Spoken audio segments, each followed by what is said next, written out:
Welcome back to another Explainer. Let's just dive right into this, shall we? Today, we're exploring one of the absolute most magnificent, yet honestly totally unsung, filtration factories in the entire human body, the kidneys. Whether you know it as the kidney or the Goethe, this paired organ system is just working tirelessly behind the scenes, 24/7, to keep our internal ecosystem perfectly balanced. But what actually happens when this vital factory comes under a massive metabolic siege? Well, today we are specifically looking at the severe impact of diabetic nephropathy. Here is our roadmap for today. First up, we'll meet the amazing kidney, see exactly how the filter works, and unpack the diabetic threat.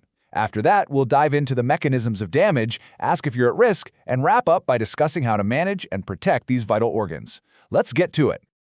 Before we get into the heavy science, I just have to share this incredible historical perspective with you. Humans have literally revered the kidneys for thousands of years. There's actually an ancient text from the Talmud that states, "One kidney advises what is good and the other tells what is bad." I mean, how cool is that? It beautifully illustrates how long we viewed the kidneys as our body's ultimate center of balance, wisdom, and regulation. Section 1. Meet the amazing kidney. Think of these two being-shaped organs, tucked right away in your retroperitoneum, as your body's ultimate water treatment plant, standing guard to filter out the bad and retain the good. Seriously, get a load of this staggering statistic. 20%. A single adult kidney weighs what? Maybe 115 to 170 grams? They're tiny. Yet, despite being so incredibly small, your two kidneys receive an astonishing 20% of your heart's total blood output.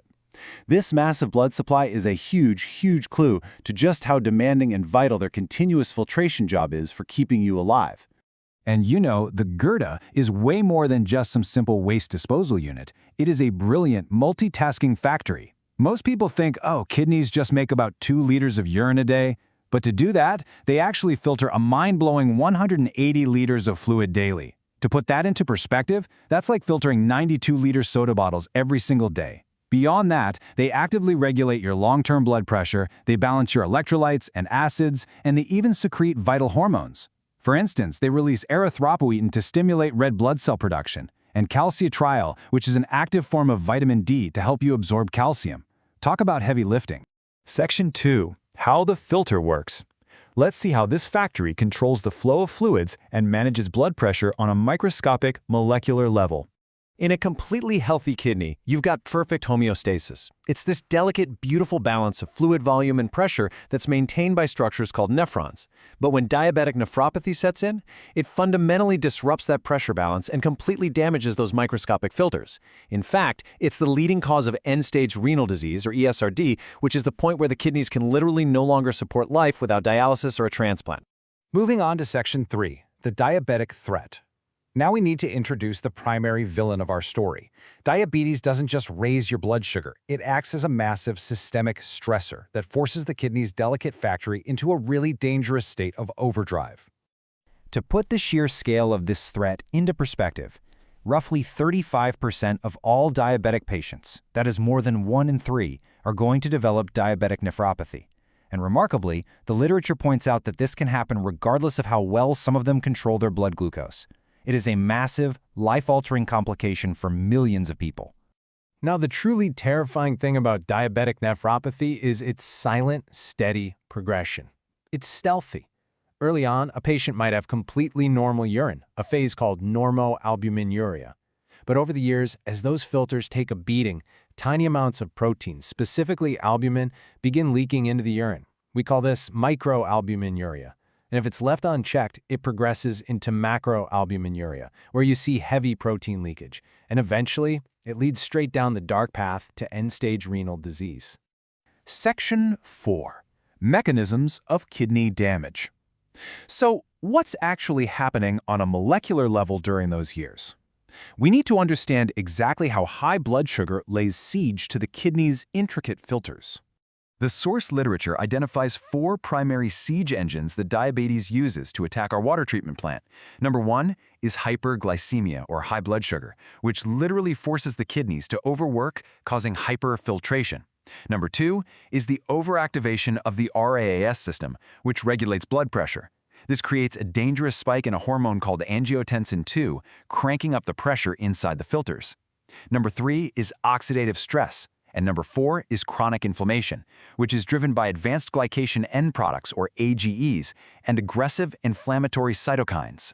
Let's zoom in on that third engine for a second, because understanding oxidative stress is absolutely crucial here. The literature defines it as the accumulation of reactive oxygen species, or ROS. But in simple terms, just think of it as molecular rust. Exactly like how rust destroys the metal gears of a real factory, oxidative stress oxidizes and destroys the proteins, lipids, and DNA of the kidney's cellular machinery. The result? Massive structural damage and fibrosis. Okay, let's walk through this path to destruction step by step. It all kicks off with high blood glucose. This triggers an increase in tissue angiotensin II. Normally, this helps regulate pressure, but now it's dialed way too high, forcing the kidney's filtration units, the glomeruli, into hyperfiltration. At first, you have this heroic protective enzyme called ACE2 that tries to step in, compensate, and relieve the pressure. But eventually, it just gives out.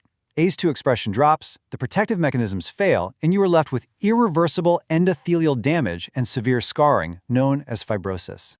Section 5. Are you at risk? We know how the damage happens, but who actually falls victim to this siege? Let's talk about the genetic factor. Here's a really fascinating question drawn straight from the clinical data. Why do only 30 to 35% of diabetic patients develop diabetic nephropathy? You'd think, right, that anyone with high blood sugar would get it. But studies show that in some patients with pretty terrible glucose control, their kidneys actually stay healthy.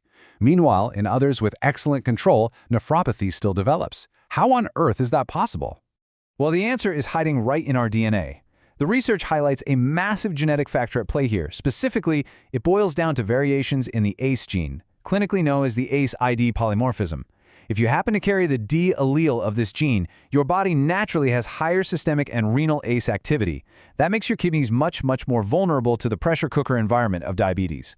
Ethnic variations also play a huge role here, meaning some populations just inherit a naturally higher baseline risk for this whole cascade. Section 6. Managing and protecting kidneys. Now, it's not all doom and gloom. Let's see how modern science brings in the medical reinforcements to defend the organ. The clinical therapies we're discussing today are grounded in robust academic research, just like this paper from the Journal of Kermanshah University of Medical Sciences. It shows us that managing this disease really requires a multi-layered defensive strategy that targets the exact siege engines we just talked about. So, what are these medical reinforcements? Well, the first line of defense involves ACE inhibitors and ARBs. These medications directly block that overactive ROS system, which drops the dangerous internal pressure in the kidneys and reduces protein leakage. Second is strict glycemic control. You want to aim for an HbA1c of less than 7% to stop the hyperfiltration right at the source. And finally, cutting-edge management looks at combining antioxidants and anti-inflammatories to fight off that cellular rust, right alongside vitamin D receptor activators, which have shown some really incredible anti-inflammatory and anti-proteinuria benefits. Which brings us to our final thought for this explainer. We've seen how the kidneys act as the absolute, ultimate, tireless filters of your body, constantly fighting off genetic and metabolic sieges thrown at them. But they can only handle so much. Your kidneys filter your blood non-stop, every single day. But who is filtering the excess sugar out of your lifestyle? It's a pretty vital question to ask yourself when considering your own metabolic health. Thank you so much for joining me today, and I really hope this helps you appreciate the unsung hero.